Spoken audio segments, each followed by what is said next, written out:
La tragedia de Valencia con la gota fría, a ver, lo que llaman ahora la Dana, es absolutamente vergonzosa porque hay factores que no podemos negar y que incluyen la destrucción de las infraestructuras, la prohibición de la limpieza de los ríos y de los cauces y otros muchos de los que vamos a hablar con alguien que, vamos, el que sabe más de todo esto, con mucha diferencia. Carlos Cuesta, ¿cómo estás? Encantado de estar aquí contigo. A seguir su canal que es una cosa tremenda, a mí me llega por 7 sitios siempre, una maravilla. Carlos, cuéntanos, porque yo creo que ahí vamos a poner un, digamos, timeline, un historial de qué es lo que ha pasado para llegar a esto. A ver, fallar ha fallado todo, falla desde el primer momento. Política hidrológica, hídrica, cada uno que lo llame como quiera.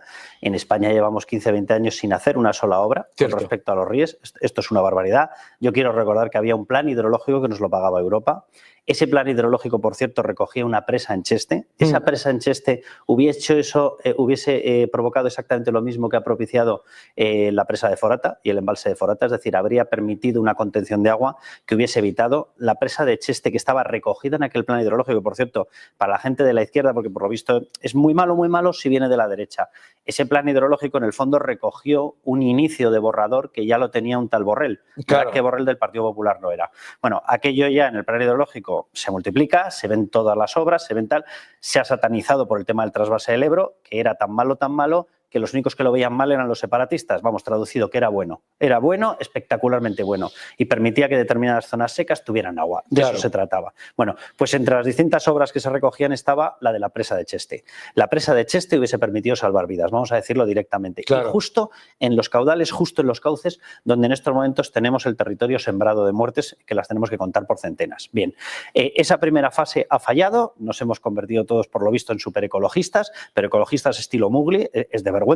Aquí no intentamos defender la naturaleza, sino que la naturaleza pase por encima de las personas. Eso es. Bueno, pues cuando un río pasa por encima de las personas, los mata. Claro. Lo digo para todos estos ecologistas tan maravillosos. Bien, esa fase ha fallado. Luego, si quieres, te cuento algunas de las propuestas, en este caso proposición no de ley recogida en el Congreso de los Diputados por parte del Partido Socialista, recogida en el diario del Congreso, en el diario de las Cortes, en el diario del Parlamento, justo en mitad de la Dana, donde estaba pidiendo, y está pidiendo en estos momentos porque no la ha retirado, el Partido Socialista, que no se pueda tocar un solo cauce del río en el momento en que se ponga en peligro el bisón europeo.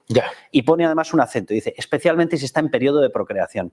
Mira, no sé muy bien cómo hablar de la procreación del bisón europeo cuando están muriendo personas. Pero bueno, esa es la fase que tendría que tener todo Estado, ya no hablo de gobiernos, Estado tendría que tener muy presente. Aquí lo importante es la soberanía nacional, aquí lo importante es la gente. Los partidos, hijos míos, ¿qué queréis que os diga? Ya bastante tenemos, pero independientemente de eso, el foco tiene que estar obviamente en salvar vidas y en hacer una política estructural que permita que se utilicen los recursos. Primera fase que falló rotundamente. Segunda fase, la de las alertas. La fase de las alertas falla, y falla por todos. O sea, a mí estas historias de tenemos que salvar mira, yo no tengo que salvar a nadie. O sea, la política, la gestión de la polis, que eso significa política, la gestión del Estado, de las ciudades-Estado, se basaba en la gestión de aquellos derechos y de aquellas cuestiones que importaban a la ciudadanía.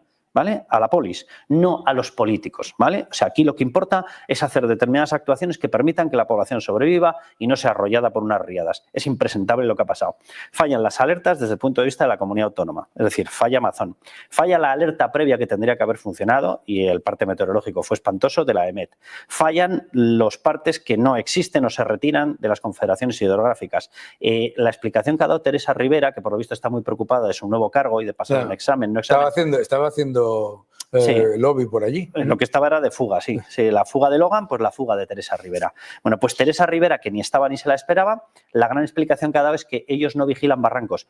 ¿Y si pasa un río por el barranco tampoco? Claro. O sea, es surrealista. En el plan hidrológico... Además, ellos sí vigilan barrancos porque prohíben la limpieza de los barrancos. Totalmente. En el caso este concreto, además, está en estos momentos con una plaga, con una extensión de una caña que está impidiendo que el cauce tenga la capacidad que tiene que tener naturalmente el cauce. Claro. O, si no lo quiere llamar naturalmente los de la secta de Mowgli, bueno, pues como lo quieran llamar. Pero la cuestión es que esos cauces también permiten absorber más agua. Si el cauce está limitado, el agua evidentemente se reconduce a donde sea, y en este caso a ciudades. Bien, ellos sí que tienen que vigilar esas cuencas hidrográficas, pasen por donde pasen, por supuestísimo, hasta el punto de que en este plan hidrológico que te acabo de mencionar, el Plan Hidrológico Nacional, el que se cargó el Partido Socialista de José Luis Rodríguez Zapatero, pese a que estaba financiado prácticamente en su integridad por la Unión Europea, en este plan, en el año 2004, quien plantea esa presa, la presa del Cheste, precisamente para evitar un desastre con el Barranco del Pollo, fue la Confederación Hidrográfica del Júcar. Por tanto, claro que es competencia suya. Ni lanzaron los mensajes, ni lanzaron nada de nada. Los retiraban, aquello no se sabía nada.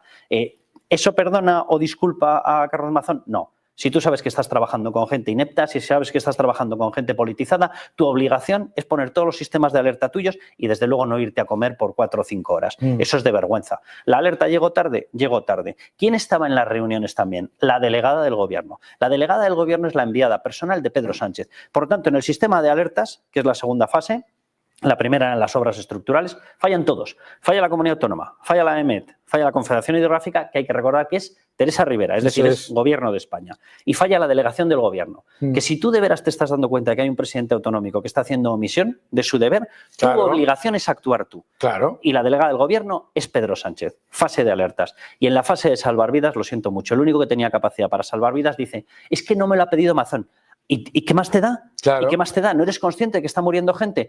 Pedro Sánchez tenía la obligación de haber declarado la emergencia nacional y haber tomado las riendas desde el minuto 1. Haber enviado el ejército desde el minuto -1 y evidentemente haber salvado vidas. ¿Pero se lo hizo en Madrid? Efectivamente. ¿Pero se lo hizo en Madrid? En Madrid, cuando dijeron que venía unas riadas tremendas y todo eso, inmediatamente pusieron al ejército del aire, al ejército a prepararse. Luego no fue lo que parecía, pero lo hicieron. Y en el caso de Marruecos igual. Totalmente. En el caso de Marruecos, de manera preventiva, el gobierno de España puso en alerta a todas las unidades del ejército y coordinó desde el ejército de defensa a todas las comunidades autónomas para ponerlas en marcha antes de que Marruecos pidiese nada. Y esta última fase tiene una parte de gravedad excepcional, porque la gran pregunta que la gente dice, los partidos han jugado a política, ¿vale? Sí. Para no variar. Pero analicemos por qué juegan unos a política. Porque, evidentemente, la mejor jugada política para Pedro Sánchez hubiese sido, cuando tú te das cuenta de que Mazón no está imponiendo el sistema de alertas, no está funcionando con celeridad, no está actuando como tiene que actuar, haber intervenido tú. Con lo cual, él hubiese quedado de malo, la gestión del PP hubiese quedado de mala y la gestión de Sánchez hubiese quedado de bueno. Bien, ¿por qué no activa el sistema de emergencia nacional? ¿Por qué no pasa de la fase 2 a la fase 3? ¿Por qué no lleva el ejército? Y la respuesta a esto implica un grado de maldad, lo digo literalmente, y un grado o una cuestión de gravedad adicional, que es que no puede hacerlo porque sus socios Bildu, sus socios Esquerra, sus socios Junts, su socio Compromís, su socio Sumar Grupo Plurinacional, como se autodefinen ellos, ni cree en España, ni cree en el ejército, ni quiere, efectivamente, porque no querían, y le prohíben utilizar. No querían que hubiese imágenes en los medios de comunicación del ejército ayudando a los ciudadanos. Y además, y han hecho exactamente lo mismo que en la pandemia, que es no hacer nada. ¿Por qué? Porque si no pasa nada, el que queda de alarmista de no sé cuántos eres tú, soy yo, etcétera.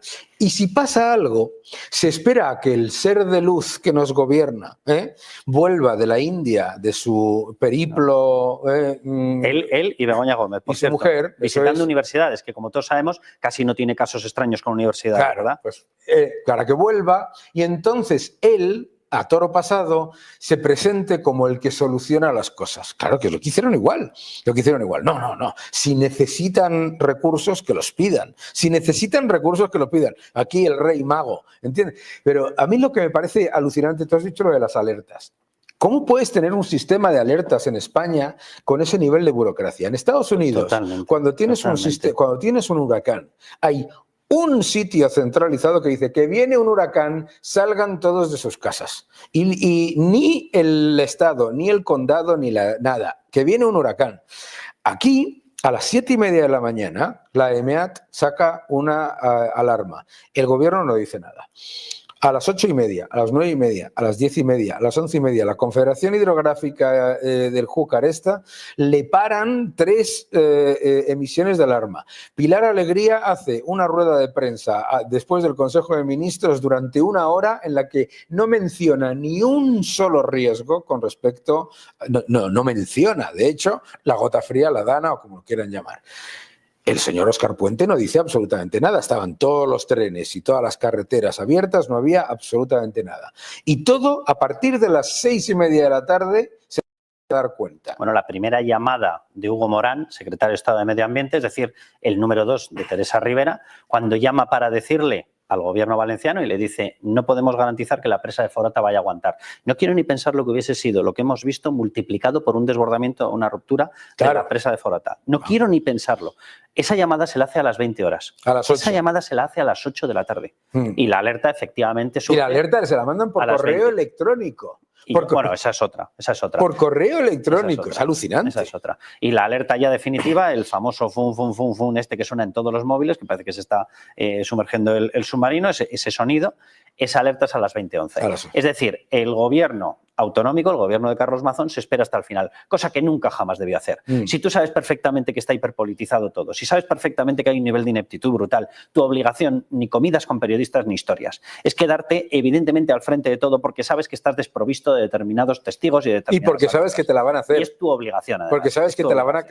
Porque es que era tan evidente, conociendo el precedente de Madrid, conociendo el precedente de la pandemia, etcétera, era tan evidente. Y conociendo el precedente ecologista ultra de esta gente, que sabes que ni los cauces van a estar limpios, ni se van a haber hecho obras nuevas, ni te van a haber planteado ninguna medida que te permita una alerta, porque el gran criterio de esta gente hiperecologista es que el río fluya. Que el hermano recuperar agua los ríos. Proyecto de hermanos hasta el moño. Imagínate si se llega a implementar, gracias a Dios no se implementó, el plan que presentó Chimo Puig, que se llamaba Recuperar el Júcar para los valencianos. Renaturalizar el cauce. Vamos, que pasara por el centro de Valencia. O sea, tenías el centro de Valencia ahora mismo anegado completamente de agua. Pero es alucinante porque, claro, ¿cuál es el problema aquí, Carlos? El problema que yo veo es, esto va a volver a pasar. O sea, si no se hace nada, vuelve a pasar. Va a volver a pasar porque, uno, la Unión Europea ha publicado esta ley de recuperación de la naturaleza por la cual lo que ya era imposible, que es limpiar los cauces, las brozas, quitar las cañas, etcétera, lo hacen todavía más difícil. No se va a hacer absolutamente nada con respecto a las infraestructuras que se han destruido. Este gobierno se vanagloriaba de haber destruido 2.500 millones en infraestructuras hidrológicas. España lidera la recuperación de los ríos. España lidera la recuperación de los ríos, 200 muertos.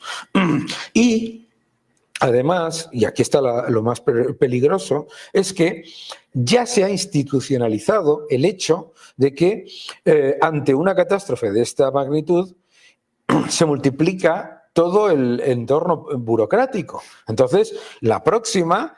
El ejército no va a tardar 4 días en llegar, va a tardar 7. Bueno, y máxime, por supuesto, si tienes unos socios que odian al ejército, odian España, odian la unidad de España, y tú lo has dicho perfectamente, odian que unos señores de verdes con la bandera de España se paseen salvando vidas. Porque ¿cuál es el mensaje político entonces? El mensaje político es que España es buena y que el fraccionamiento es una auténtica porquería. Tú decías antes lo del sistema hiperburocratizado. Para que la gente se haga una idea del desastre que tenemos montado. Y esto, los propios presidentes autonómicos del Partido Popular deberían estar advirtiéndolo.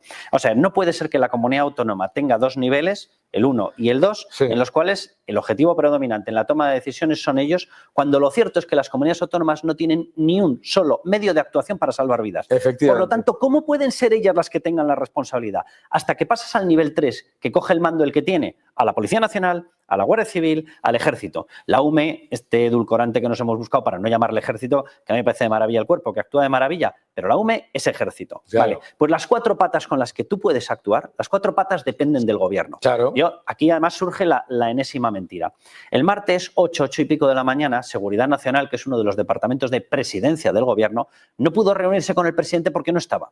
Porque es que estaba en la India. Y su mujer Begoña Gómez estaba paseándose por la enésima universidad. No sabemos si habrá pasado la boina, si habrá pasado la unidad de negocios, no sabemos qué habrá pasado. Desde luego, donde no estaban era preocupándose por la población española. Que alguien me explique a mí qué pintaban allá en la India y qué pintaba Begoña Gómez recibiendo una especie de actos folclóricos que parecía que había llegado la primera dama, pero de Marte entero. Bueno, me encantaría que me lo explicaran si eso no va acompañado de unidades de negocio. Pero independientemente de eso, en esa primera reunión que no está el presidente, porque no puede estar por motivos obvios, porque se ha escapado, porque se ha ido para que no le tocaran las explicaciones que tendría que estar dando sobre los inmensos casos de corrupción, en esa reunión 8 y pico de la mañana les advierten de todo lo que está pasando y les alertan ya de que la Dana va a coger unos tintes letales. Bien, no hacen nada, ¿vale?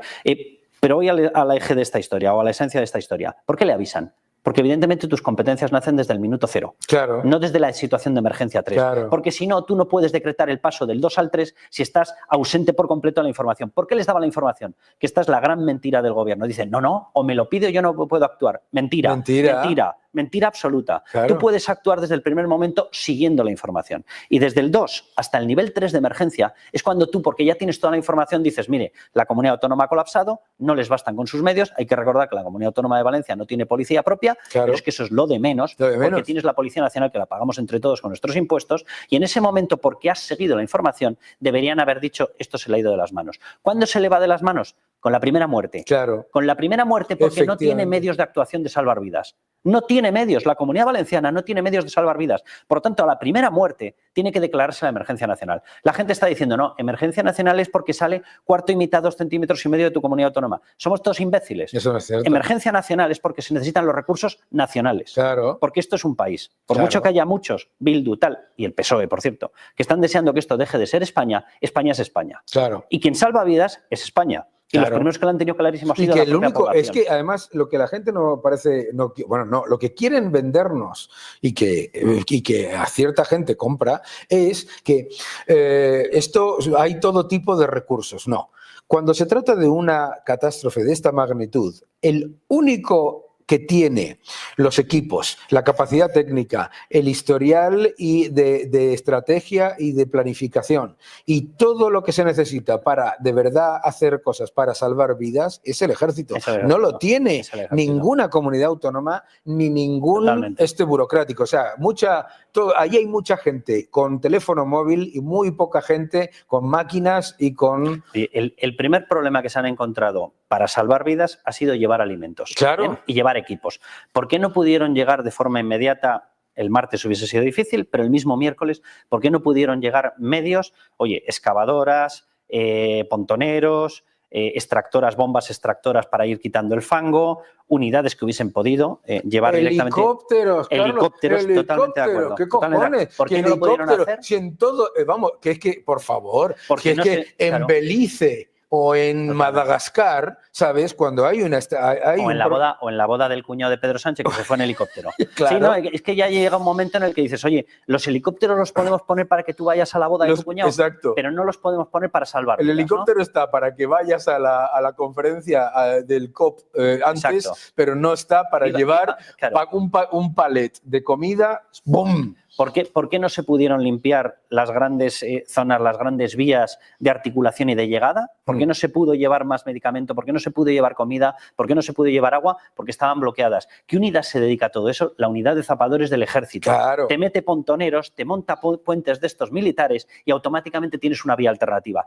No se hizo porque no dio la gana. Y no dio la gana porque Pedro Sánchez, si mueve 1 milímetro en defensa del ejército y de España, claro, Bildu, Esquerra, Compromís, Junts y todos ellos automáticamente le dicen no estás contribuyendo en nuestra carrera separatista. Claro, claro. Por lo tanto, aquí fases han fallado todas, pero algunas tienen dolo. Claro. O sea, lo siento, pero algunas tienen dolo. Claro, efectivamente. Pues Carlos, qué gusto que de verdad, porque además tu capacidad de resumirlo y de contarlo de esta manera tan clara, para mí es esencial. Y me parece sobre todo que es esencial lo que estás diciendo y que vengas y nos lo cuentes, porque va a volver a pasar. Va a volver a pasar. Va a volver a pasar. Le va a pasar, si no es a mis hijos, nos va a pasar a nosotros. Va a volver a pasar y señores, todos ustedes tenemos que ponerla en marcha, las medidas y protestar, no protestar contra el gobernante A o contra el gobernante B, sino contra unas políticas que lo que van es a destruir las infraestructuras que salvan vidas. Muchísimas gracias, Carlos. Un placer, un placer. Mira, esto me ha quitado una sesión de psicólogo, porque me he desquitado que no veas. Sí, sí, sí.